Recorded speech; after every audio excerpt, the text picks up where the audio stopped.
Hello humans, welcome back.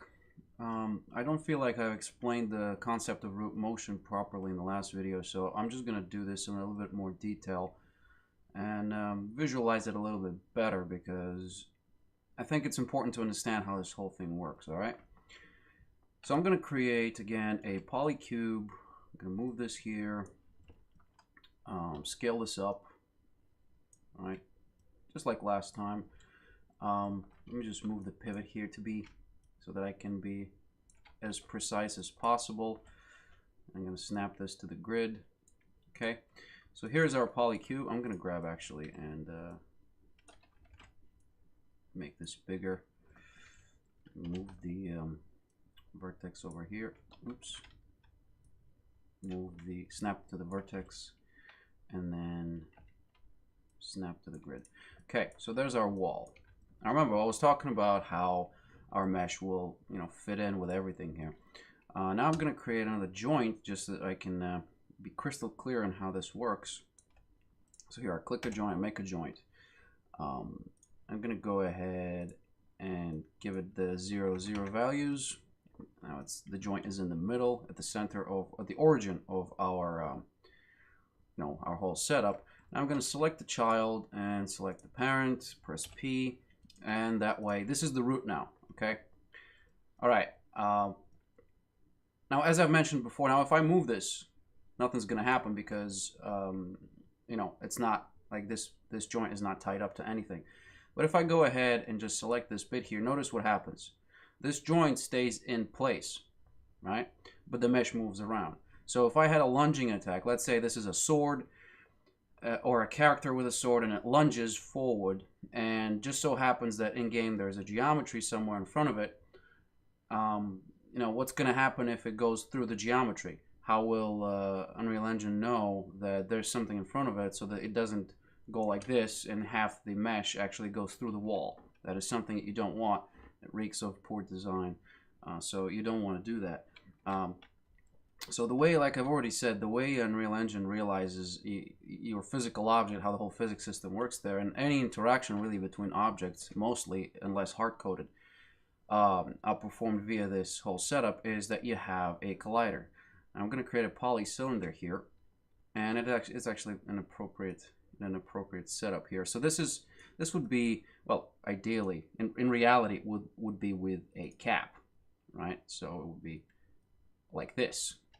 And something like this. So this would be your collider. This is going to work perfect for our worm here, right? The player character. But in reality, you'd have all sorts of different primitive colliders unless you specifically tell Unreal Engine that you want to have a collider that is exactly as the mesh. In other words, it sticks to the mesh and mimics every detail of it, which is very expensive performance-wise, but sometimes is required to have more accurate interactions between objects.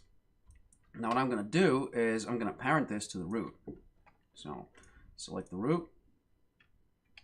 Select the object, then select the root, and then press P.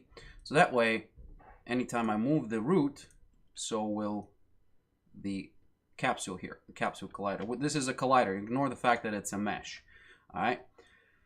So what's the whole point of this? Well, the point is that, like I've already said, if I move this now, and let's say, again, this is the lunging attack, the mesh is going to move. Imagine that this is the mesh, not the joint. The mesh is going to move, but the root is going to stay in place.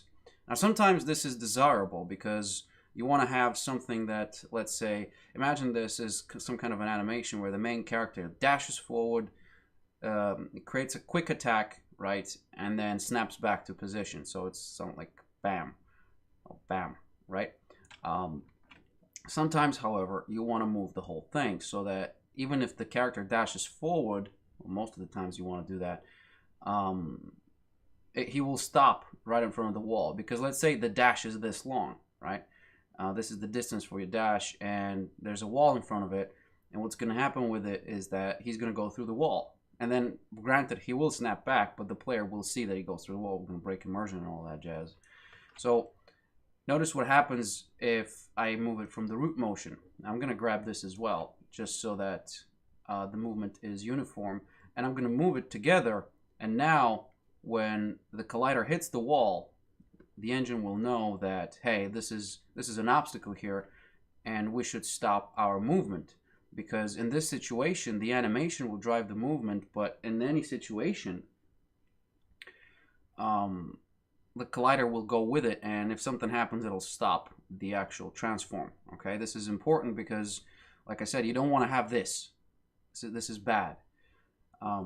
So that's basically it. I just wanted to show you guys what I meant by root motion and how it differs from regular motion.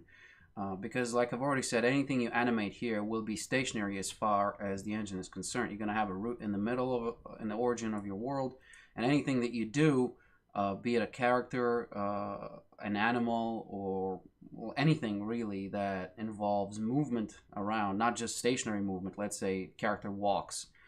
A walking cycle would be stationary here, and the movement, the actual movement, will be performed in the engine.